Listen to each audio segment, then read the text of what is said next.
Hello everyone, welcome to Nitin Online Classes. So in today's video we are going to talk about the first chapter of economics, which is development. Okay. In the last video I have already told you the definition of development, and we mentioned what are the things that we are going to cover.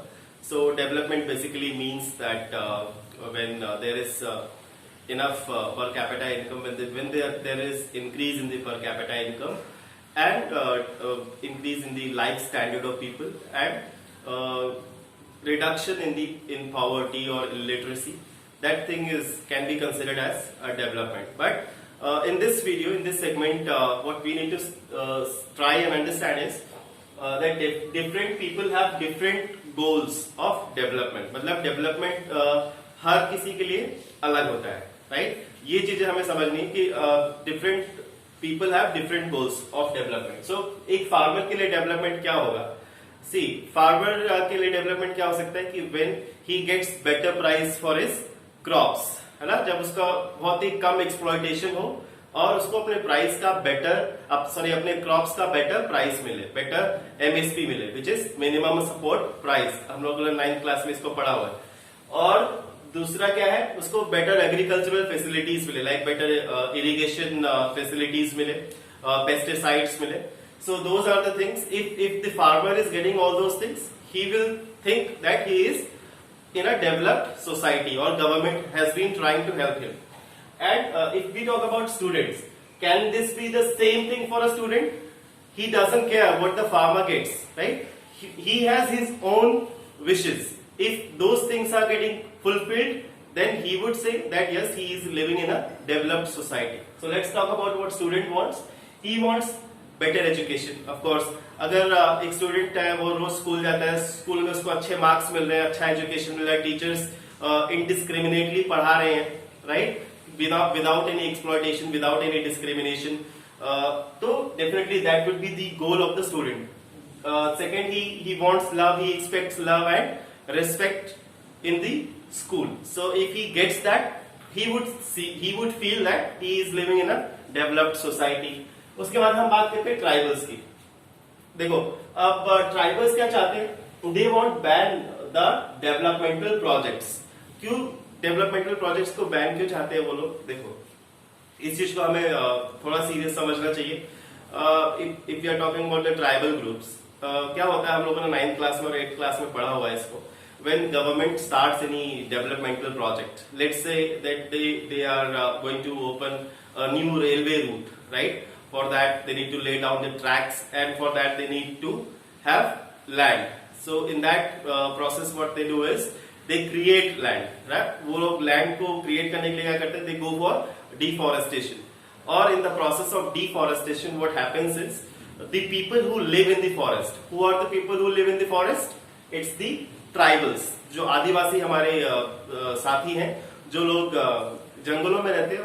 What happens is government takes their land, है ना, और उसके बाद they are forced to get displaced. तो उनको displace कर दिया जाता है, right?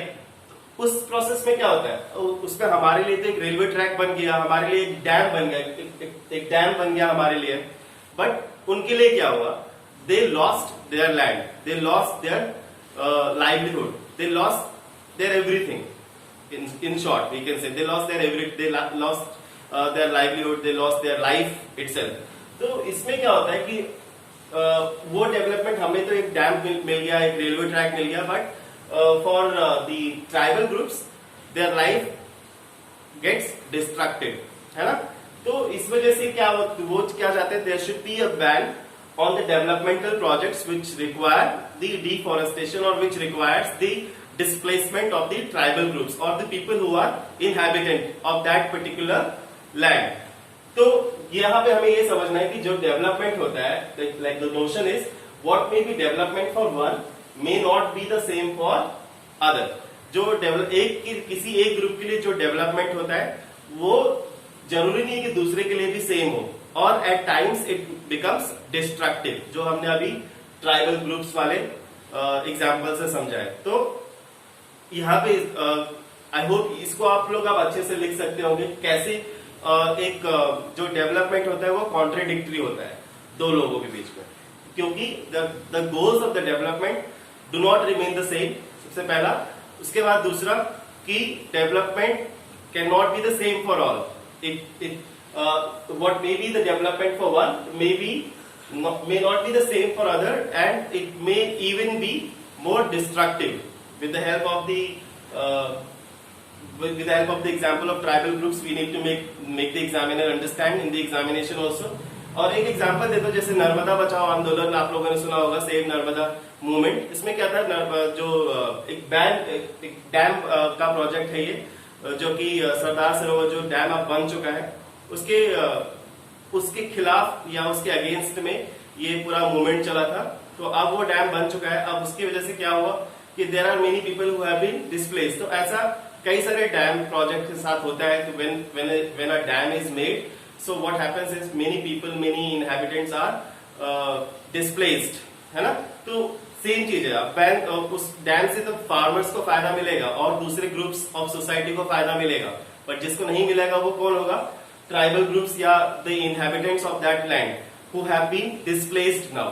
तो उनके लिए क्या वो डैम प्रोजेक्ट या वो डेवलपमेंटल प्रोजेक्ट क्या उनके लिए डेवलपमेंट है? नहीं, उनके लिए वो एक डिस्ट्रक्शन है। So this is what we needed to understand कि डेवलपमेंट सबके लिए सेम नहीं हो सकता, और कई बार ये विरोधाभासी होता है, कॉन्ट्रडिक्टरी होता है। मतलब एक के लिए डेवलपमेंट और दूसरे के लिए डिस्ट्रक्शन। तो आज की वीडियो में हम लोगों ने इतना ही समझना था।